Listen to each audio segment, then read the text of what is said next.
जाकर प्रसाद बच्चे बांट रहे थे, प्रसाद का अपमान कर दिया, नहीं खाया, परित्याग कर दिया, तो भगवान रुष्ट हुए और भगवान ने देखा कि जो है राजा के सारे पुत्र को भगवान ने मृत्यु के स्थान पहुंचा दिया। घर में आकर देखता है सारे पुत्र तो अच्छे थे। ध्यान लगा राजा ने मेरे कोई गलती तो नहीं की, मेरे किए कर्मों का फल मेरे पुत्र को कैसे मिला। ध्यान लगाता है, बच्चों का मन दुखा है।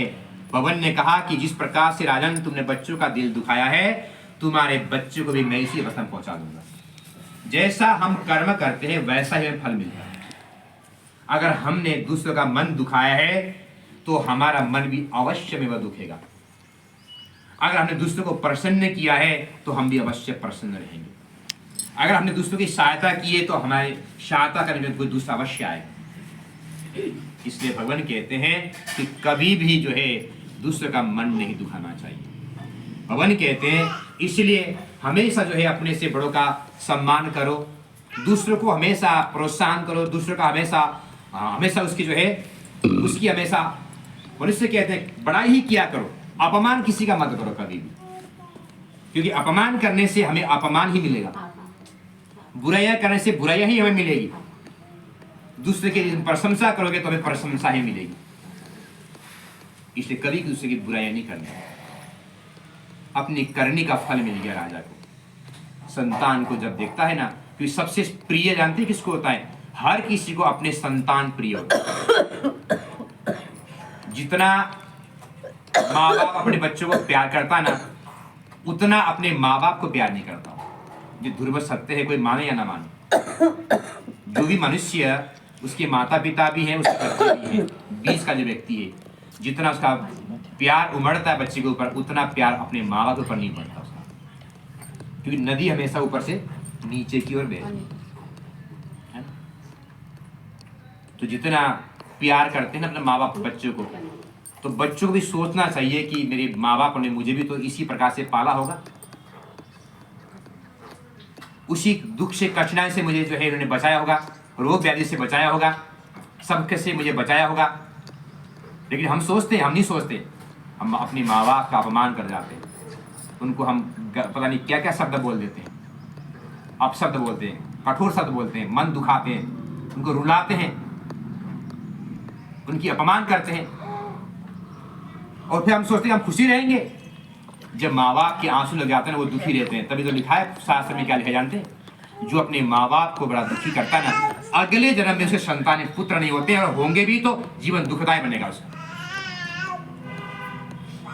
जो माँ बाप का मन दुखाता ना, अगले जन्म में वो संतान में पुत्रवान नहीं बनता। ये पुराण में लिखा जरूर सत्य, जान लो, जिनके पास संतान पुत्र नहीं हो रहे, माँ बाप का जिन्हें अपमान किया है, जिनके माँ बाप के आंसू जब गिरते हुए दिखते हैं ना, पुत्र के कर्म से, पुत्रियों के कर्म से, बच्चों के कर्म से, वो जलते हैं, पाप से जलते हैं, और अगले जन्म में वो संतानहीन होकर जन्म लेते हैं। फिर कष्ट को भोगते हैं, फिर पीड़ा भोगते हैं, फिर वो संतान को कष्ट देते हैं।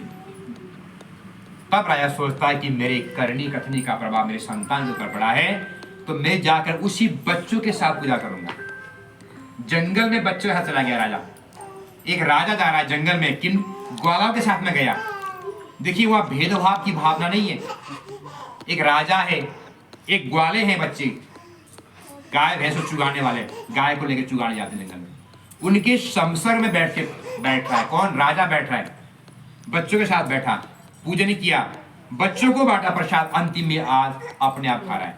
कल तो बच्चे दे रहे थे राजा को प्रसाद, सबसे पहले दे रहे थे कि राजा है, पहले दे रहे थे, ये आज नहीं, आज सबसे पहले बच्चों को दिया। अर्थात भगवान ने यहाँ पर ये उपदेश दिया है कि यदि तुम जो है कमजोर स्थिति वाले की सम्मान करोगे ना, तो दुनिया तुम्हें पूजेगी। एक तुम कमजोर के तुम अपमान करोगे तो दुनिया तुम्हें धुतकारेगी। मतलब इसलिए कभी मत सोचना कि ये पैसे में ऊपर है या मान में ऊपर है तो ये ही बड़ा है। अरे हाँ फलाना जी आगे, बैठाओ जी, बैठाओ जी, आगे आप बैठ जाओ, बैठ जाओ, है ना, फलाने जी आगे, पैसे वाला आगे, उनको बैठाओ, कुर्सी लाओ जी, चाय लाओ, पानी लाओ, ठंडा लाओ, नमकीन कोल्ड ड्रिंक बताएंगे। ओके, पड़ोस का है कोई है ऐसे व्यक्ति, बैठ जाओ, वहाँ बैठ जा, मैं किनारे बैठ जा, मैं तो ऐसे बैठा हूँ, तू बैठ जा, ईंट पे बैठ जा। पानी पी रहा, पानी पिएगा क्या तू? पानी पिएगा? अभी क्या आएगा घर में क्या? पानी पिएगा? अरे मैं कोई बात नहीं, बाद में देखेंगे। पानी पिएगा? ना ना ना ना जी, ना बाबू जी नहीं पीऊंगा, बैठ जा। यही सिखाते हैं कि मनुष्य किसी का अपमान मत करो, सम्मान करो, सबको समान व्यवहार करो। ऋषियों, तो राजा को जब ज्ञान हुआ तो बच्चों के संसर्ग में जाके जंगल में पूजा कर रहा है, उसने भेद नहीं देखा। इसलिए भगवान कहते हैं इस प्रकार से पूजन करने से भगवान प्रसन्न हुए और जाके क्षमा मांगते हैं। अपराध सहस्राणि क्रियन्ते हनिसं मया दासोयामिति मामत्वा क्षम्यतां परमेश्वरः। क्षमा मांगता है, बहुत दिव्य प्रार्थना करता है। भगवान प्रसन्न हुए, राजा के 100 पुत्र को भगवान ने जीवन दान प्रदान। इसलिए ऋषियों, जो मनुष्य सच्चे मन से भगवान की पूजन इत्यादि करेगा, अवश्य भगवान का आशीर्वाद मिलेगा। किसी प्रकार की बाधा बंधन अड़चन के बावजूद भी जो मनुष्य भगवान का पूजन करता है, वास्तव में असली भगत हो जाता है। अब इस जन्म में भगवान का पूजन करेंगे तो अगले जन्म में भगवान का सानिध्य मिलेगा और फिर तब हमारा उद्धार हो जाएगा। शतानंद नाम के ब्राह्मण ने पूजन करने के पश्चात अगले जन्म में वो सुदामा हुए हैं। सबने कथा सुनी है, श्री कृष्ण का सखा बने, उत्तम गति को प्राप्त हुए। लकड़हारा भिल्ल जाति का गुहराज हुआ, रामचंद्र की चरण की सेवा करके मोक्ष गति को पाया। उल्कामुख नाम का राजा दशरथ बने, रंगनाथ पूजा करके उत्तम गति पाए। तुंगदोष नाम के राजा स्वयं बने, भागवत धर्म का प्रचार करके उत्तम गति को प्राप्त हुए। इसलिए ऋषियों, जो कि मनुष्य सच्चे मन से नारायण की पूजा करता, अवश्य में उनको भगवान का फल मिलता है।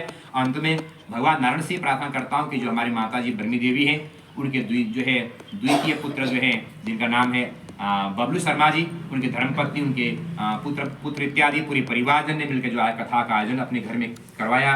कल भी किया उन्होंने छोटे पुत्र के घर में, आज बीच वाले पुत्र के घर में कथा करवा रहे हैं। माता जी धन्य है ना, कि कल ही तो किया था, आज फिर कर रही कि कथा बारंबार होनी चाहिए, क्योंकि कल जो पुण्य किया, जिन्होंने श्रवण किया, कल उनको पुण्य मिला। आज सुनेंगे तो आज पुण्य और बढ़ेगा, जितना पुण्य बढ़ेगा उतना उनको जो है भगवान कहते हैं मनुष्य पवित्र बन जाता है, भगवान के धाम में जाने के लायक बन जाता है। इसलिए बार बार पूजन करवाना, करना, सुनना, सुनाना चाहिए। इसलिए भगवान से प्रार्थना करता हूँ कि ब्रह्मी देवी और उनके पुत्र आदि, पुत्र पौत्र बधु पौत्र इत्यादि पूरे परिवारजन को भगवान आशीर्वाद दें, घर में सुख दें, शांति दें, समृद्धि दें। मनोकामनाएं मन में कोई हो तो पूरा करें। कभी संकल्प लिया हो मन में तो उस संकल्प को पूरा कर दें। आज संकल्प को मान के पूजा कर दें। और अन्य जितने भी भक्तगण यहाँ बैठ के कथा श्रवण कर रहे हैं, सभी को भगवान का आशीर्वाद मिले, सबके घर में सुख हो, शांति हो। इसी कामना के साथ में कथा को आज विश्राम देते हैं। एक बार बोले सत्यनारायण भगवान।